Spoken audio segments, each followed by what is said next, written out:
Gravando aqui, ó. Então, o meu objetivo, que não é fácil, é que você não se sinta mal quando você ouvir a palavra prosperidade daqui para frente.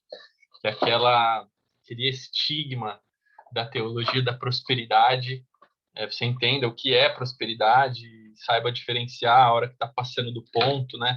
A hora que está deixando de ser cristocêntrico. Então, a gente começou na semana passada a falar de prosperidade aos olhos da Bíblia, e a gente entendeu já que prosperidade ter não é simplesmente ser suprido no finalzinho do segundo tempo lá, né? Quase que num dano, né? Vai dando glória na prova e vai quase chamuscando, e aí Deus tira você da fornalha, como fez com Daniel. Não é isso que a Bíblia traz para nós em todas as traduções de prosperidade, prosperar, fala de um conforto, de uma tranquilidade, passa uma ideia de um sucesso, de um avanço, de multiplicação, de realmente sobejar, de transbordar, de ter mais do que o necessário, né? E não se limita, a gente aprendeu também prosperidade, a gente fala prosperidade, automaticamente a gente se remete a dinheiro, né? Assim, quando a gente fala de louvor, automaticamente a gente pensa em música, né, em cantar, em tocar, e a gente aprendeu que louvar ao Senhor é uma expressão de vida, né, ter atitudes que vão fazer com que a outra pessoa fale glória a Deus, louvado seja Deus por causa dessa ação que você fez. Da mesma forma, prosperidade não é apenas relacionada a dinheiro, é também relacionada a dinheiro, mas prosperidade é algo da alma, é algo do espírito também, além de ser algo material. A gente leu 3 João 1:2, que fala, faço votos, né? João, apóstolo João, falando para esse fulano aqui, o Gaio, que ninguém sabe quem ele é, mas ele falando, faço votos pela sua prosperidade, né? Física, material, assim como e sua saúde, assim como é próspera a sua alma. Então, é isso que a gente viu até agora. A gente falou também que prosperidade ela está inclusa no pacote da salvação, né? Então, eu e você, nós somos prósperos. Todo crente, alguém que de fato nasceu de novo e foi conectado à fonte, ele é próspero, porque a prosperidade está em Deus, na fonte, na provisão, no suprimento. Ele é a razão de todas as coisas. Então, quando eu me ligo a ele, eu automaticamente sou próspero. É verdade que muitas pessoas não manifestam essa prosperidade. Muitas pessoas não põem para fora, não externam, não usam dessa prosperidade. E a gente já entendeu também na semana passada que isso é por falta de colocar princípios em prática. Porque não é porque eu tenho o potencial de ser alguma coisa que eu automaticamente sou, né? Dentro de uma semente existe o potencial de uma árvore. Dentro de uma semente existe o potencial de uma floresta no longo prazo. Você colocar as interações ao longo do tempo, uma que gera 100, que dá fruto, que gera milhões de sementes, que gera milhares de milhões de árvores. Então, em uma semente existe o potencial de uma floresta. Mas se essa semente não for plantada, se ela não tiver um solo propício, se ela não for regada, se ela não passar pelas condições necessárias, ela vai continuar sendo uma semente. Ou melhor, se ela for comida por alguém, ela vai apenas parar o processo ali de prosperidade, de multiplicação nela mesma. Então, a palavra sozo, que é a palavra mais utilizada na Bíblia para salvação, vocês já devem ter ouvido falar disso, ela não é apenas ser salvo do inferno, né? Assim como quando a gente fala louvor, a gente pensa em música, e quando a gente fala prosperidade, a gente pensa em dinheiro, quando a gente fala salvação, a gente pensa estávamos indo para o inferno e demos meia volta, estamos indo para o céu. Mas a palavra sozo, né, no original, salvação, é muito mais do que isso. Sozo fala de completude, de alguém íntegro, pleno. Sozo é usado também para cura, sozo é usado para ser protegido, para ser pleno, suprido. Então, a gente acha que ser salvo é tudo, né? Eu fui salvo, acabou.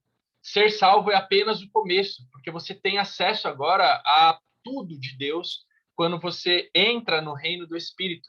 Só que existe muito mais para você cumprir, existe muito mais para você desenvolver. Não é sobre ser salvo, é sobre ser santo. O pessoal da nossa igreja adora falar, não é sobre isso, é sobre aquilo, né? Não é sobre apenas receber Jesus, porque ali começa. É igual quando você se forma, você pega o canudo de graduação. Você apenas começou a aprender sobre a sua profissão. É no pau mesmo, é na vida, é na prática que você vai ver que você não sabia nada, que a faculdade só te apresentou o que era possível, né? Mesma coisa a gente fala nas artes marciais, né? Eu sou faixa preta. Quando você pega a faixa preta, você acha que o faixa preta é o cara que sabe tudo. O faixa preta começou a aprender e entender o que é a arte marcial.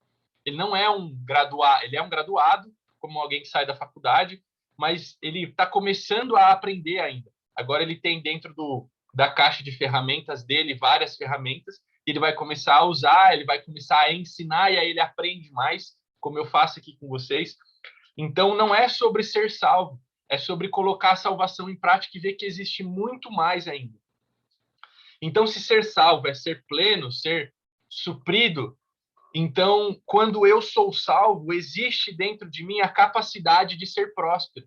Quando eu sou salvo, eu sou ligado à fonte, à videira, eu sou próspero em potencial. Existe uma semente de prosperidade dentro de mim, né? Vocês já ouviram falar de energia cinética e energia potencial?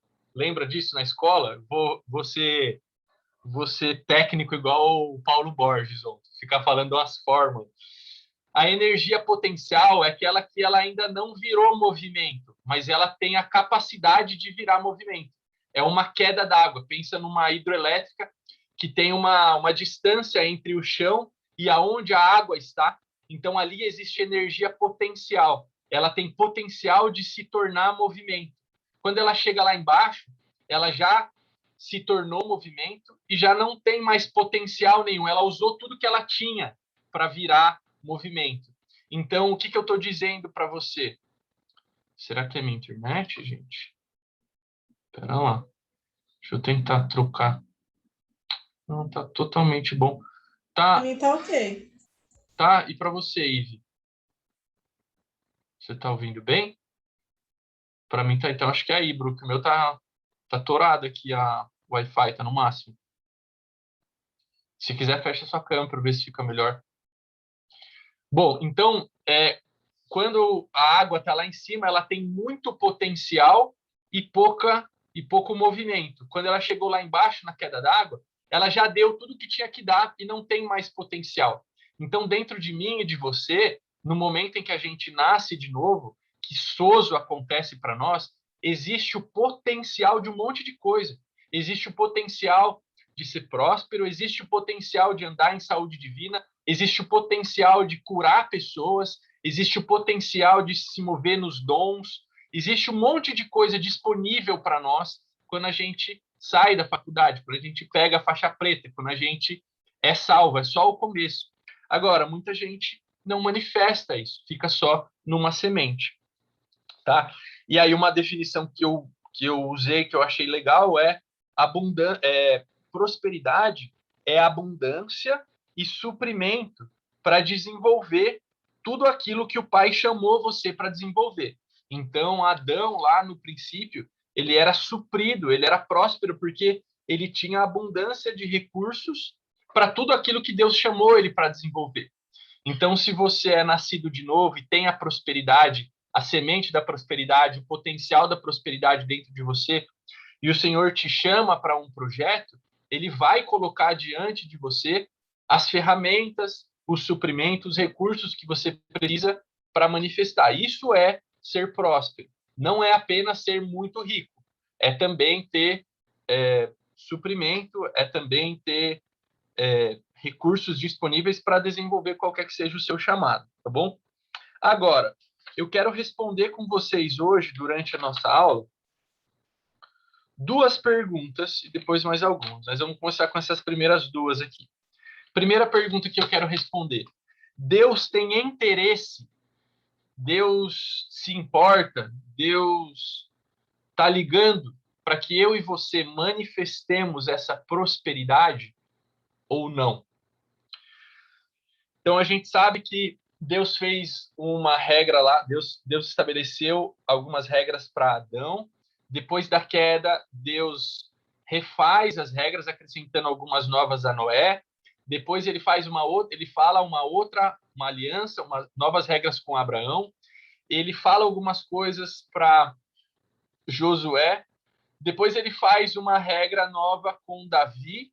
Quando Davi vai passar seu trono para Salomão, ele remete às coisas que Deus falou para Josué. E assim, a Bíblia é uma sucessão de novas regras e novos acordos, não é?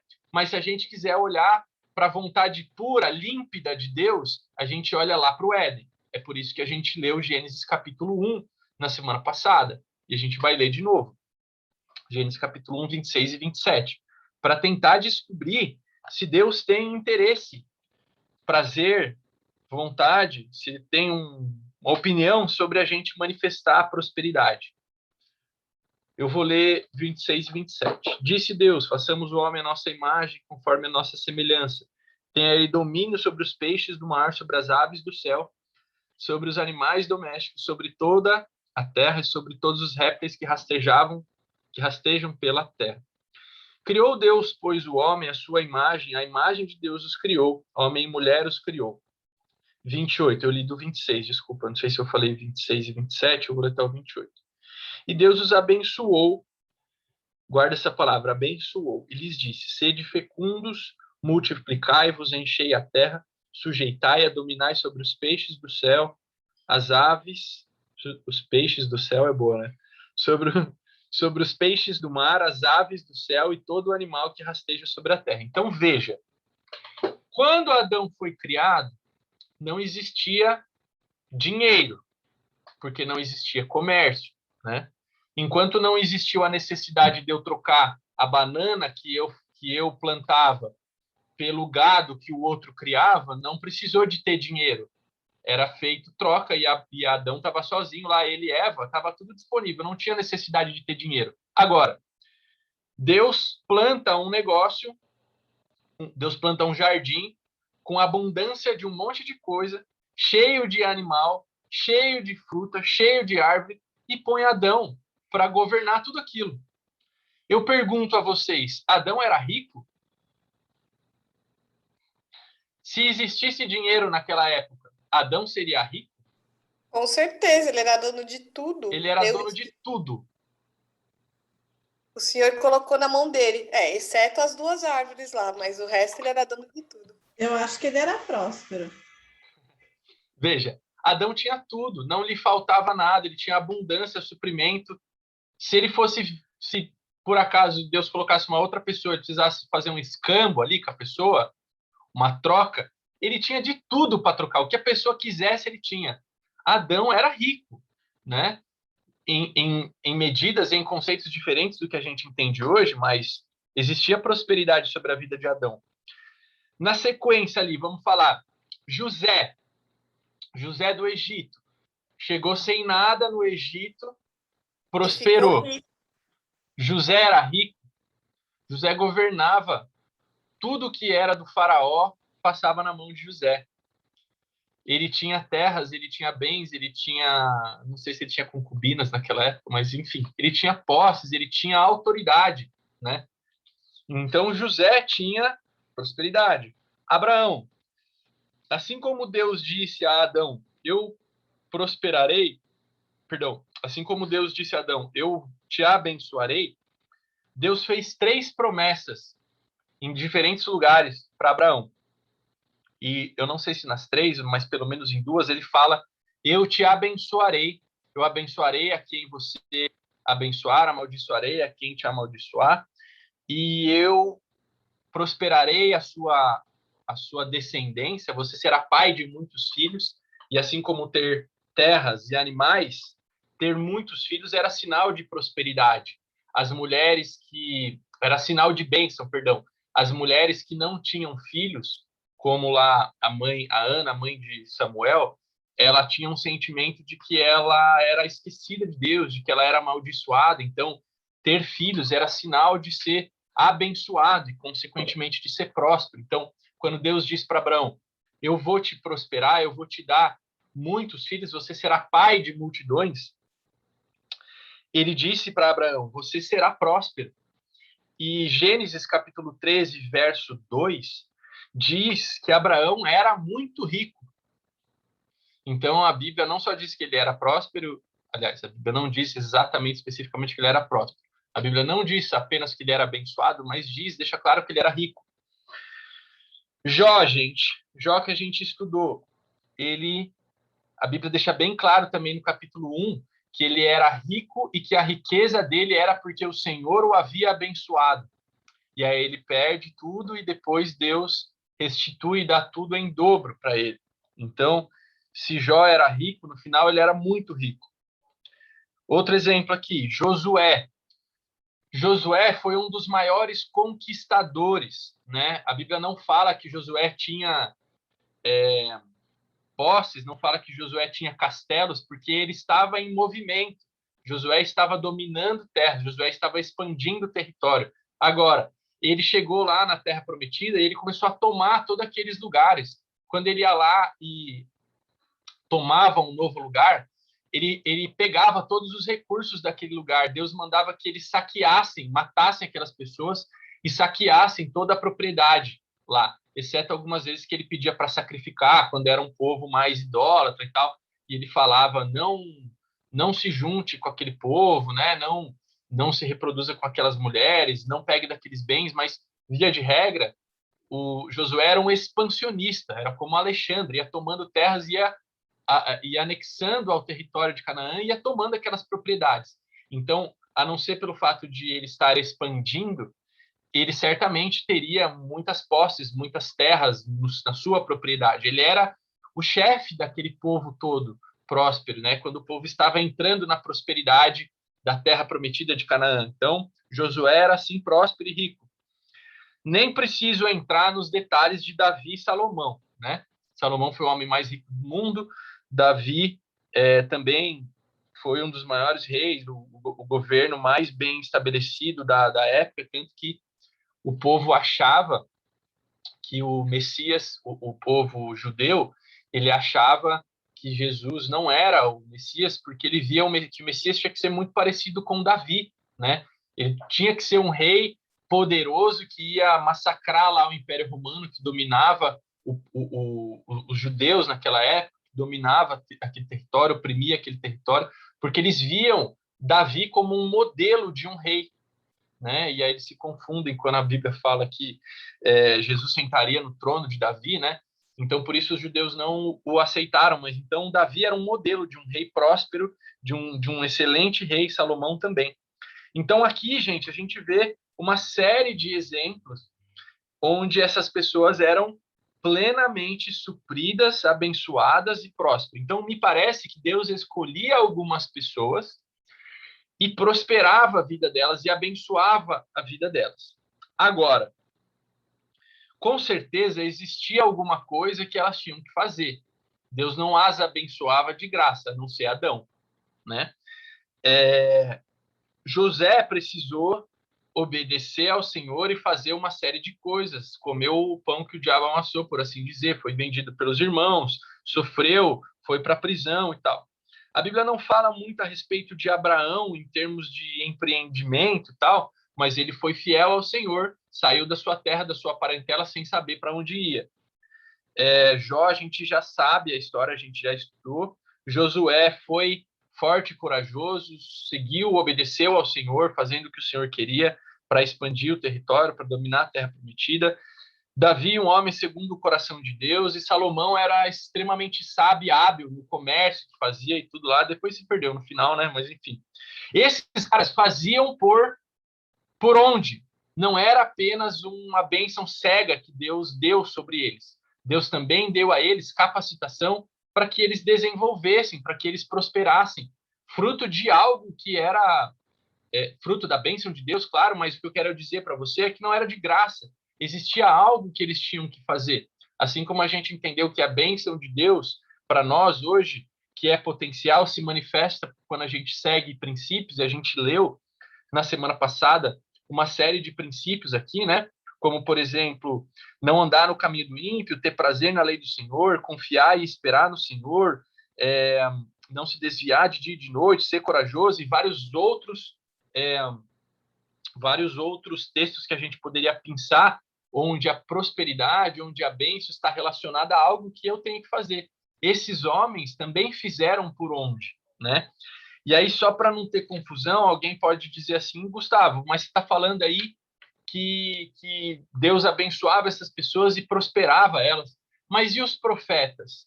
Os profetas eram cheios de Deus. Os profetas, eles eram... A Bíblia diz que o Espírito de Deus descia sobre os profetas. E a Bíblia não relata nenhum profeta como sendo rico. A Bíblia não relata nenhum profeta como sendo dono, detentor de posses e tal.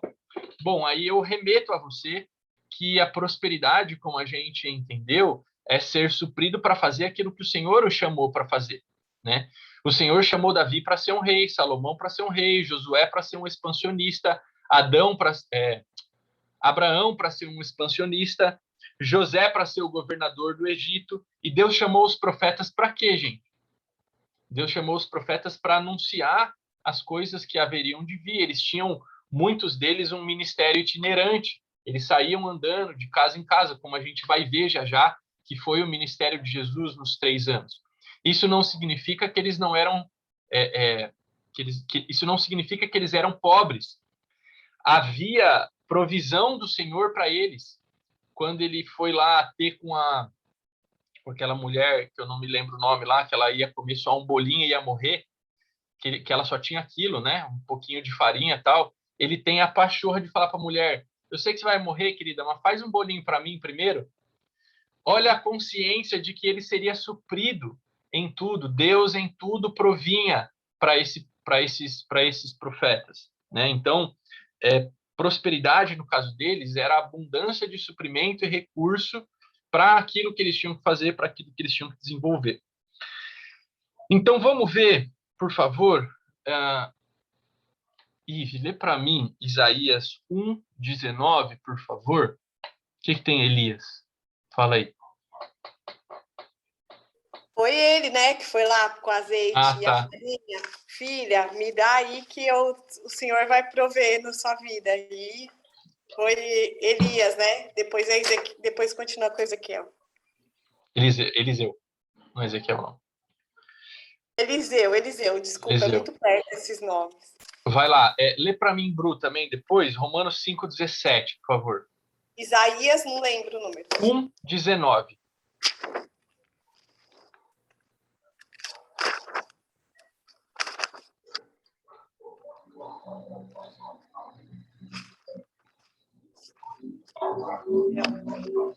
Minha Bíblia está toda colada, que é nova, peraí.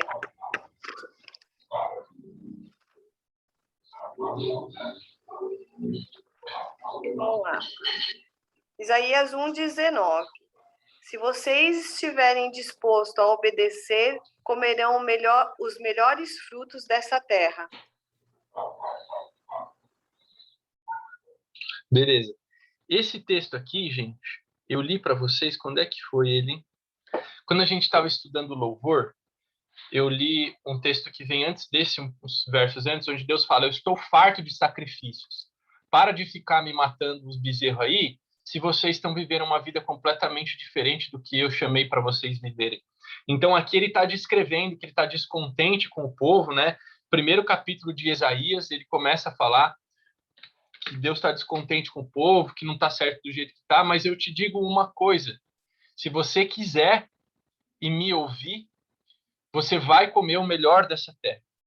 Tudo aquilo que a terra puder produzir, tudo aquilo que puder existir de melhor que a terra produziu, você vai ter direito de desfrutar com 2 condições. Primeiro, se você quiser, que você pode não querer, você pode continuar vivendo essa vida aí. Você pode, Ive, Bruna e Camila, continuar com essa semente só potencialmente dentro de você. Você precisa querer manifestar essa semente. Agora, uma vez que você quer, você precisa ouvir. E esse ouvir é um ouvir de... Agora, eu não sei que palavra é qual. Uma delas é É o ouvir de escutar. Ouvir é assim, estou aqui, estou ouvindo um barulho lá fora. Outra é prestar atenção, deixar entrar, obedecer. Então, querer ser próspero, né? Querer ter a bênção do Senhor e obedecer, né? E ouvir com atenção e trazer aquilo para sua vida e manifestar aquilo. Então, e veja, gente, que a gente está falando só do Antigo Testamento, hein? A gente sabe que algumas dessas coisas do Antigo Testamento a gente pode desprezar, outras delas a gente pinça, porque a gente tem a bênção de Abraão, mas, ao mesmo tempo, nós temos novas e superiores promessas. Isaías está falando para a nação de Israel aqui, dentro do que eles estavam vivendo. Se eles quiserem e me ouvirem, comerão o melhor dessa terra, quanto mais eu e você. 2 Coríntios 3,18. No ministério do Espírito, com maior glória que está sobre a nossa vida. Beleza? Então, será que é a vontade de Deus que a gente manifeste essa prosperidade? Deus fala, ó, se você quiser me ouvir, você vai comer o melhor dessa terra. Novo Testamento, Romanos capítulo 5, verso 17. Se a morte reinou pela ofensa de um e por meio de um só, muito mais os que recebem a abundância da graça e o dom da justiça reinarão em vida por meio de um só, a saber, Jesus Cristo. Obrigado. Então, ó, vamos dissecar esse texto. Se pela ofensa de um, Adão, né, que trouxe a morte, reinou a morte, muito mais por meio de um só, Cristo. Se pela ofensa de um, por meio de um só, Adão, reinou a morte, muito mais, aí ele vai falar no final, por causa de Cristo, os que recebem a abundância da graça. Vamos lá. Onde abundou o pecado, superabundou a graça. A salvação vem por meio do quê? Da graça, e da graça abundante.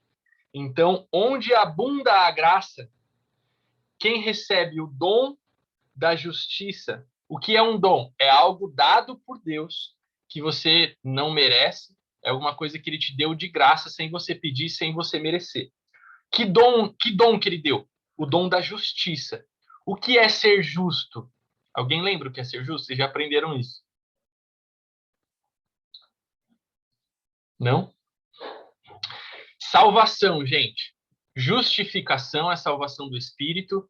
Santificação é a salvação da alma. Glorificação é a salvação do corpo. Então, receber o dom da justiça é receber a salvação no nosso espírito.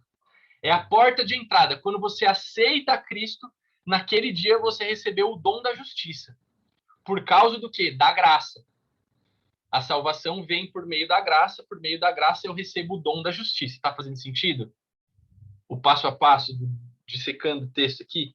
Então, vamos lá. Você que recebeu a graça, por causa da graça, pôde crer em Cristo, porque creu em Cristo, foi salvo, isso é o dom da justiça, você reina em vida. Gustavo, reinar em vida, para mim, não é reinar agora nessa vida natural, é reinar no Espírito. Beleza? Só que você já está vivendo no Espírito, querido.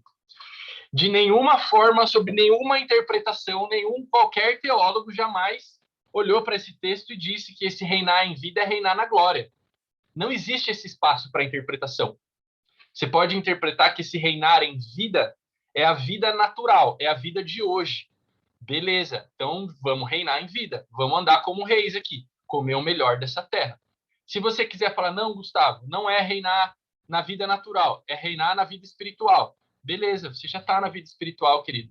A eternidade já começou para você. Não existe margem para você dizer que é lá no céu. Não é sobre sofrer na terra para viver bem no céu. Nenhum lugar da Bíblia está dizendo isso. Desculpa eu falar isso para você, tá bom? Então, nós temos o direito de reinar em vida porque temos o dom da justiça. Já não existe mais inimizade entre nós e Cristo. Romanos capítulo 8. Não tem mais inimizade. Quando Cristo olha para mim e para você, ele olha, quando Deus olha para mim e para você, ele olha através de Cristo. Não existe pecado sobre a nossa vida. Quando Deus olha para nós, ele enxerga Cristo. Não existe ira sobre a nossa vida. Deus matava no Antigo Testamento, não era assim? Quando ele olha para nós, e Deus não muda, ele se ira com o pecado, mas agora a ira dele é aplacada por Jesus. Jesus é o mediador da aliança, ele está entre nós e Cristo. Jesus é o nosso sacerdote. Quando Deus vê um pecado e ele quer julgar esse pecado, Deus se coloca no meio e fala assim, eu já paguei, papai. Ele é o nosso advogado, ele é o nosso intermediário. Ô, glória. Então, gente, Jesus, Deus não mudou. A ira dele continua a mesma ira. Só que existe Jesus nesse meio do caminho agora. Então, por causa dessa graça que permitiu que a gente fosse salvo, ele permite, tem o potencial dentro de nós para a gente reinar.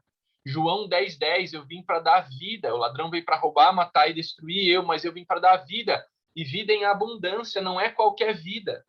Existe semente dentro de qualquer crente para prosperar.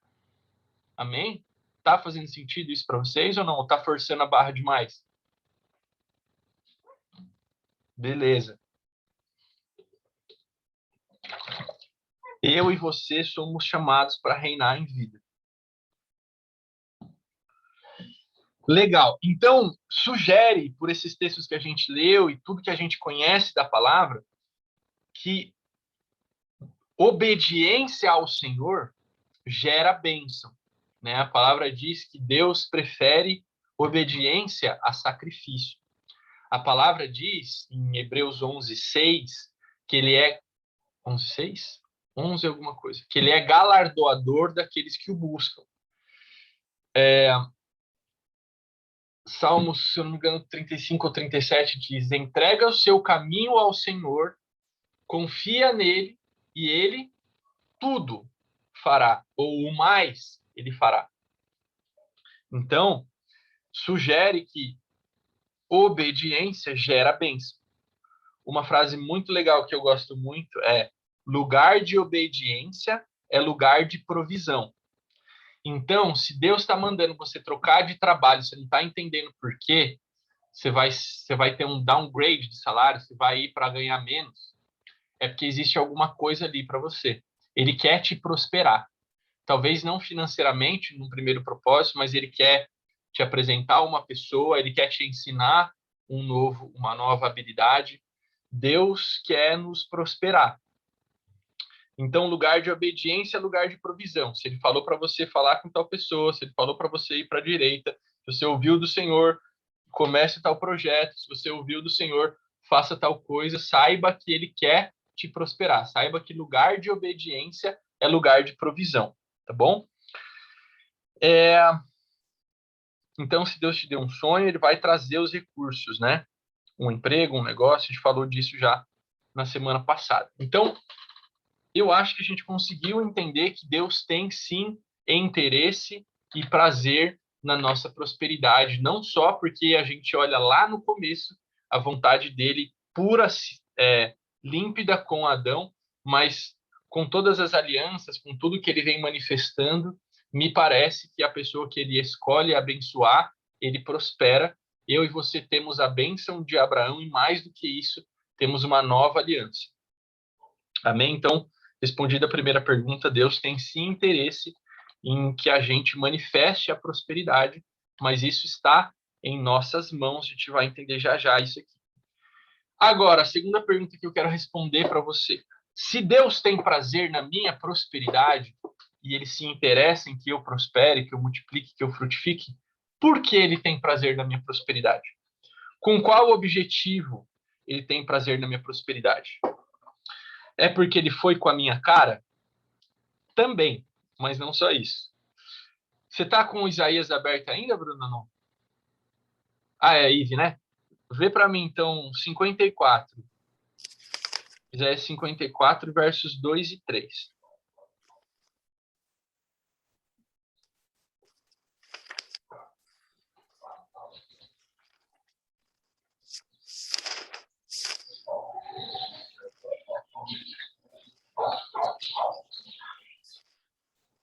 Dois e 3? 2 e 3. Então, vamos lá. Alargue o lugar de sua tenda, estenda bem as cortinas de sua tenda. Não o impeça, estique suas cordas, firme suas estacas. pois você se estenderá para a direita e para a esquerda. Seus descendentes desapossarão nações e se instalarão em suas cidades abandonadas. Então veja, se lembra daquela música? Para a direita, para a esquerda, à sua frente, para trás, por todo lado. Por que Deus quer prosperar a mim e a você? Porque a gente vai transbordar essa bênção para outras pessoas. A gente tem falado aqui sistematicamente, não é sobre você, nunca foi sobre você. É sobre Jesus, não é? É sobre quem você vai abençoar por causa do seu dinheiro. Porque se quem paga o seu dinheiro não é o seu patrão, mas é Deus, se quem paga o seu dinheiro não é o seu cliente, mas é Deus, o seu dinheiro também não é seu, é de Deus. O seu dinheiro precisa servir o reino. Então, se Deus tem mordomos, a gente vai ler mais para frente esse texto, que fala que a gente é dispenseiros, né, de Deus, que a gente cuida da dispensa de Deus. O dinheiro é dele, a gente só administra. A dispensa é dele. A gente vai lá, pega e usa para abençoar pessoas. Então, por que Deus quer prosperar a gente? Porque o meu dinheiro não é meu, é dele. E é para o reino. E é para transbordar. E é para abençoar pessoas. Deus não tem braços e pernas, como a Celeste do Castelo Rá-Tim-Bum. Mãe? O cachorrinho está dando trabalho aqui. Como a Celeste do Rá-Tim-Bum, Deus não tem braços e pernas. Ele tem a mim e a você. Ele já teve quando Cristo esteve aqui. Mas hoje ele tem a mim e a você. Quando Deus quer abençoar uma pessoa, eu estou falando aqui tipo filantropia, tá, gente? Mas eu não quero que a gente fique preso nisso. Já já eu quero expandir essa ideia. Mas quando Deus quer abençoar uma pessoa pobre que não tem dinheiro com filantropia, ele precisa de uma pessoa levantada para ir lá e abençoar essa pessoa. Agora, eu e você somos privilegiados de poder ser dispenseiros do reino e poder usar dos recursos que ele nos empresta, que ele dá para a gente gerir, e participar dessa obra. Tem uma história que o Douglas contou uma vez, que ele estava numa fila, e aí ele ouviu do Senhor, fala de Deus para fulano, e ele falou, não, deve ser da minha cabeça, deve ser da minha cabeça. E logo chegou uma outra pessoa e começou a falar de Deus para essa pessoa, mostrando que a vontade do Senhor vai se cumprir, independente da sua fidelidade ou não. Porque o que ele quer fazer, ele vai fazer. Agora, que privilégio meu e o seu poder ser parte disso. Que privilégio meu e o seu poder ser usado e ser o mordomo dessa parcela do dinheiro que vai abençoar pessoas, que vai ser usada para prosperar pessoas, que vai ser usada para servir pessoas, né? Deus não chamou a gente, eu e você, para sermos consumidores. É igual o pastor falou ontem lá, né? Deus não chamou a gente para ir lá e ficar engordando de palavra. Deus chamou a gente para ir prosperar e para transferir isso para as pessoas. A igreja está com um problema porque a igreja está achando que é um ajuntamento de ovelhas. A igreja é para ser um ajuntamento de pastores. Você não vai lá para ficar gordo de Bíblia, de palavra. Você vai lá para ser cheio, para transbordar para fora, para abençoar as pessoas do seu trabalho, da sua vida, da sua família. Então, a gente nunca pode nos ver como consumidores, né? O Subirá também tem uma pregação sobre isso, né? O espírito de sanguessuga. A gente tem uma mentalidade no Brasil de dar jeitinho, de sempre levar vantagem, de tudo é sobre nós, como é que eu posso ganhar um pouco mais de vantagem aqui? A gente é aquele que promove vantagem no outro. A gente é aquele que paga mais caro para abençoar a pessoa, porque aquela pessoa vai ser mais abençoada, entende? Então, a gente tem que parar com essa mentalidade de sanguessuga, de tudo é para nós, de receber, de ficar mais gordo, e pensar que Deus está usando a gente com seus braços e pernas e sua boca para fazer a obra aqui. Então, por que ele quer nos abençoar? Por que ele quer que a gente prospere? porque ele nos vê como provedores dele, como supridores de pessoas, como abençoadores. Enquanto um monte de gente está pedindo ao Senhor por dinheiro, por recursos, eu e você somos resposta de oração dessas pessoas. Eu, Gustavo, sou a pessoa que vou pegar do meu salário e vou lá abençoar uma obra, uma casa da Dona Benedita, o fulano, o cicrano que está precisando de alguma coisa. E, de novo, eu estou focando em filantropia porque é mais fácil, mas não é só sobre isso. Eu sou a pessoa que vai gerar empregos. Eu sou a pessoa que vai produzir produtos que vão facilitar a vida das pessoas, que vão ser vendidos a um preço justo, mas que vão gerar valor para a vida da pessoa. Eu sou aquele que vai prestar um serviço de excelência e que vai abençoar a pessoa que está recebendo muito mais que meu concorrente que faz de qualquer jeito. Eu sou aquela pessoa que vai conectar duas pessoas que vão ser uma bomba por causa da minha conexão. Eu não sei se vocês tiveram a oportunidade já de conectar duas pessoas, seja espiritualmente, seja profissionalmente, ou seja afetivamente. Eu tive a oportunidade de conectar duas pessoas. Eu chamei um rapaz, eu morava em Bauru, e eu chamei um rapaz para ir na igreja. Ele era da faculdade lá, ele não era crente, ele foi para a igreja, ele aceitou Jesus, e ele se casou com a minha melhor amiga lá de Bauru. Muito legal. E aí agora eu posso tê-la aqui em Bragança, porque o cara é daqui de Bragança, e ela vem eventualmente para cá. Então, é muito bom, é um prazer, é uma potência conectar pessoas. Uma pessoa que precisa de um produto com uma pessoa que vende aquele produto. A gente é chamado para isso, para fazer conexões, para produzir, para ser bênção na vida das pessoas. Não vamos focar só em filantropia, tá bom? Então, não é sobre você ser rico, não é sobre o dinheiro estar na sua mão para sobejar na sua mão, né? A Bíblia diz, vocês não recebem porque pedem mal, para esbanjar no próprio deleite, Tiago vai falar. Não é só para se deleitar, mas porque se esbanja no deleite. Se deleitar, está tudo bem. Provavelmente a gente vai falar desse texto ainda na frente, mas está tudo bem se deleitar.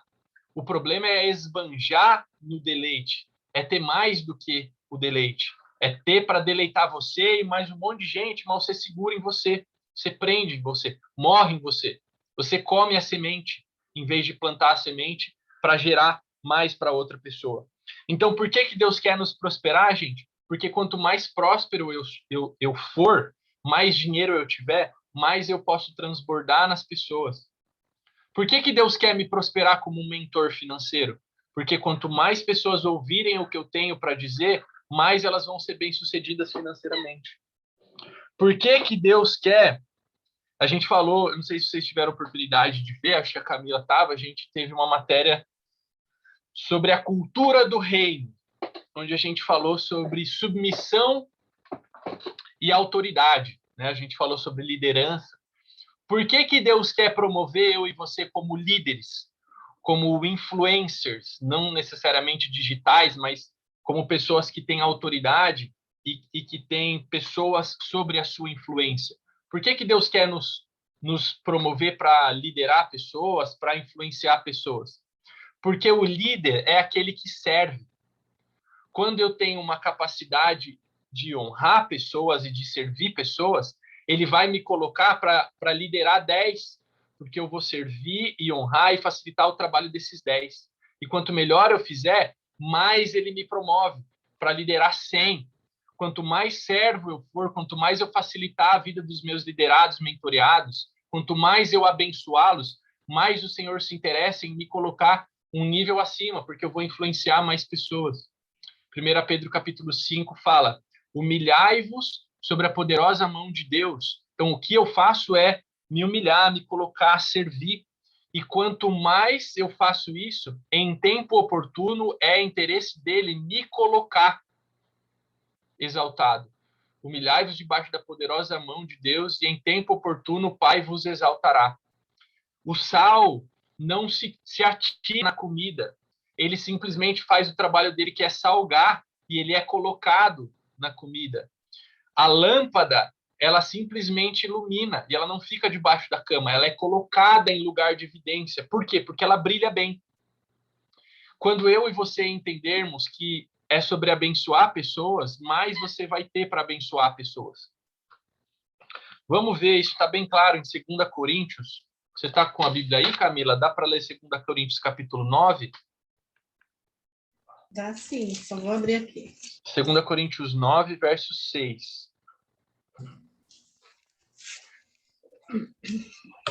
E isto afirmo: aquele que semeia pouco, pouco também ceifará, e o que semeia com fartura, com abundância também ceifará.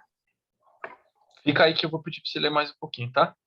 Tá. O que semeia pouco, colhe pouco. E o que semeia muito, colhe muito. Se eu pego todo o meu dinheiro e como... Aí eu estou falando a coisa do que vai falar ainda para frente. Se eu não uso meu dinheiro para abençoar pessoas, se eu não semeio, eu não vou colher. O meu salário não vai aumentar. Se eu não sirvo pessoas, eu não serei promovido para servir mais pessoas. Se eu faço a minha mentoria de qualquer jeito, falando bem naturalmente, tá, gente? Se você presta um serviço de advogado meia boca, seus clientes não vão falar bem de você para outros. Se você honra os seus clientes, você faz mais do que você foi contratado para fazer. Se você dá sua vida para resolver o problema dela, a pessoa vai dar a vida dela para que você tenha mais clientes. Cada vez mais os CEOs já entenderam que as pessoas vão trabalhar melhor para elas quando você ajuda elas a realizar o sonho delas. Quando você ajuda elas, entende qual que é o sonho dela. E talvez não é apenas com dinheiro que você ajuda ela a realizar o sonho dela, mas quando você favorece, promove com que ela chegue no objetivo dela, ela vai te ajudar a chegar no seu. Vamos completar esse entendimento aí. Lê 10 a 12 agora os versos, por favor, Camila. Ora, aquele que dá semente ao que semeia e pão para alimento, também suprirá e aumentará a vossa sementeira e multiplicará os frutos da vossa justiça, enriquecendo-vos em tudo para toda a generosidade, a qual faz que por nosso intermédio sejam tributadas graças a Deus. Porque o serviço dessa assistência não só supre a necessidade dos santos, mas também redunda em muitas graças a Deus. Gente, tá bom, já tá ótimo, até o 12. Obrigado. Nada. Muitas coisas aqui pra gente falar, gente. Vamos lá. Ora, ele dá semente ao que semeia e pão para alimento. Se você pega a sua semente e come e não planta, você não vai colher, certo? Ele dá semente ao que come, diz aqui? Não. Ele dá semente ao que semeia. Se você pega o seu dinheiro e não honra pessoas, e não promove pessoas, não investe na vida de pessoas, não investe o seu dinheiro também, já vou falar disso, você não está plantando, você não está semeando, você está só comendo, você está consumindo o seu dinheiro.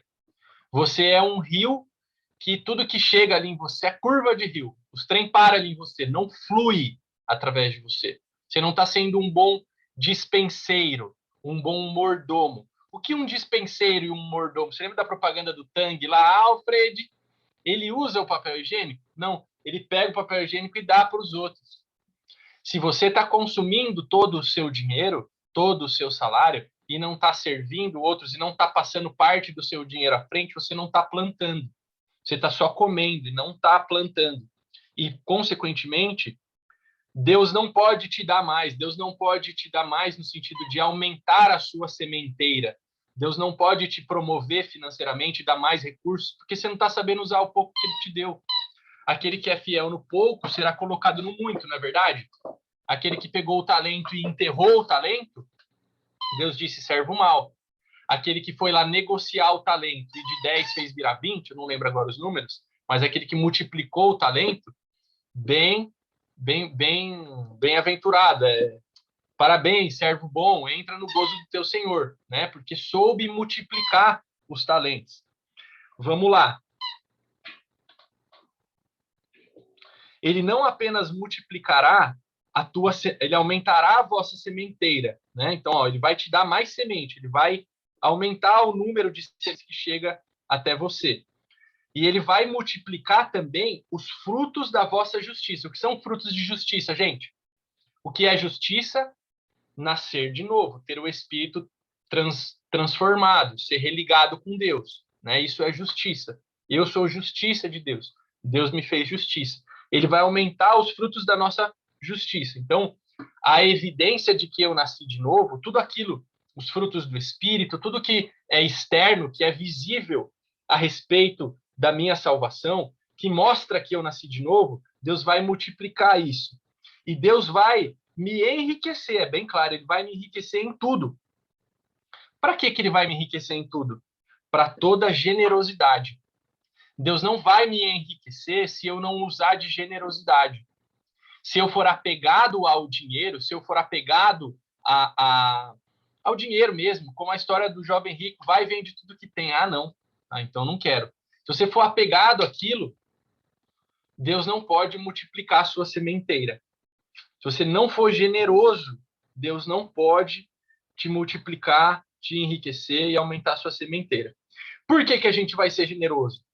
Porque por causa da nossa generosidade, serão tributadas graças a Deus. A gente não falou que vida de louvor é ser capaz de fazer algo para alguém que a pessoa vai falar graças a Deus, glória a Deus, aqui é a mesma coisa. Por que Deus vai multiplicar a minha sementeira? Porque com a minha generosidade eu vou honrar alguém e a pessoa vai falar graças sejam dadas a Deus, porque eu estou honrando as pessoas. E não é só sobre filantropia, é sobre produzir um bom serviço, é sobre é sobre produzir um bom produto, prestar um bom serviço, empregar pessoas, gerar conexões. Porque o serviço dessa assistência não só supre a necessidade dos santos, mas também redunda em graças a Deus. Então, Paulo está falando aqui, quando você vem e investe, não é apenas sobre custear a gente que está vivendo do ministério, mas isso gera, redunda, produz, finaliza, resulta em graças a Deus. E é isso que a gente precisa, gerar graças a Deus. Amém? Então, beleza, Gustavo. Lhe pergunto, não precisa responder, quanto das sementes que têm chegado na tua mão têm sido plantadas e quantas você tem comido?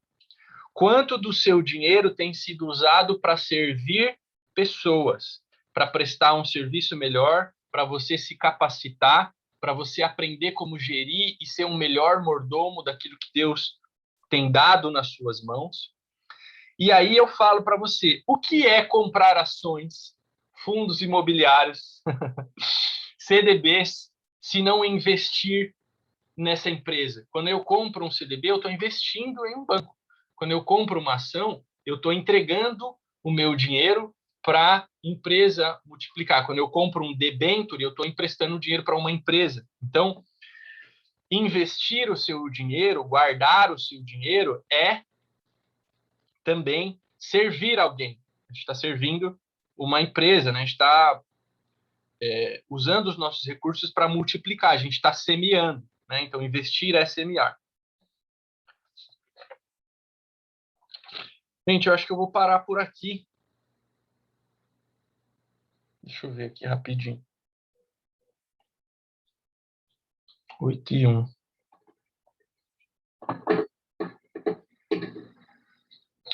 Acho que eu vou parar por aqui, gente.